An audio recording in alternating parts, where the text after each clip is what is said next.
Good morning or good afternoon to you wherever you're at today. I wanted to share three very simple things for you as we start to get into the later season stuff. So whether you're doing something like a late season hunt, it's today's actually October 21st. It's 75 out, so it's hard to even really think about what that would look like trying to hunt in the cold. But there are three things that I think can probably be the most helpful as you start to transition into that colder season.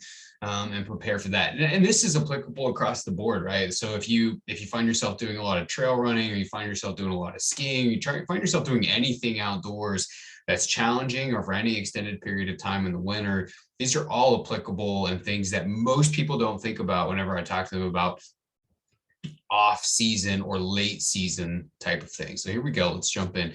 First one, increase your calorie intake. We know that the energy demands of the body actually increase in colder weather because it's trying to keep you warm, and that requires energy, right? The faster you press on a gas pedal in a car, the more gas that car uses. So even though you're not necessarily increasing speed, you are trying to keep warm, which creates an energy demand on the body. Your calorie needs will be higher, so it's important you prepare for that. How you do that, meaning whether that comes from carbs, proteins, or fats, is less of a concern. There's a lot of information that says you should drink a bunch of olive oil and it'll make you warmer. It's not anything that necessarily says that, but you do need to eat more to meet the energy demands of the body, regardless of what you're doing in the winter months. Number two, create better energy efficient with hot foods efficiency. So you can mitigate how much additional food that you need and reduce how much extra energy that you're using by warming the body up, right? So if you eat hot foods or drink hot drinks when you're in the field, it warms the core temperature. The body has to work less hard to heat the body to make sure that you're warm. So you are reducing how much additional energy you'll need simply because it's cold outside. Again, how you do it doesn't matter. Do it however you want to do it.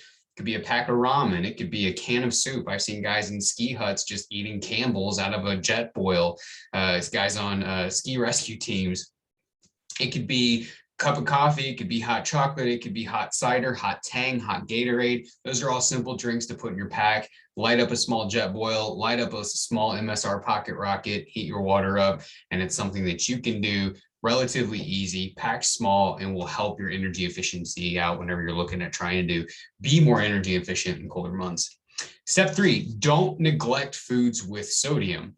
So because you're still drinking, you're perspiring whenever you're active, you're losing water through breath, right? So you're still losing a lot of water. So you're probably taking in a lot of water. If you're not supplementing with additional sodium, you could reduce blood sodium osmolality or concentration. You could lose blood sodium concentration and have too much water to electrolytes, therefore cramping or whatever else.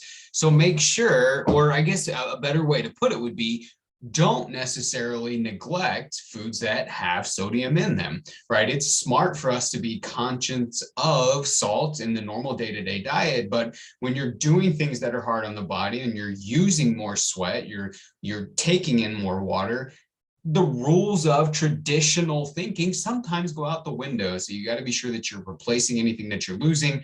And again, if you think about a big pitcher of water and you pour a teaspoon of salt in it, let's change that. If you think about a glass of water and you pour a teaspoon of salt in here and you dissolve it, it'll be really, really salty. But if I were to take that same water, dump it in a bucket, and then fill the rest of that bucket up with water, it would be now a giant bucket full of water with a little bit of sodium in it, thereby diluting the salt concentration. So again, if you're taking in a lot of water, you got to be sure that you're also replacing your electrolytes.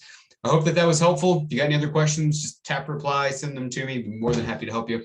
Have a great season and good luck to everybody that's headed out.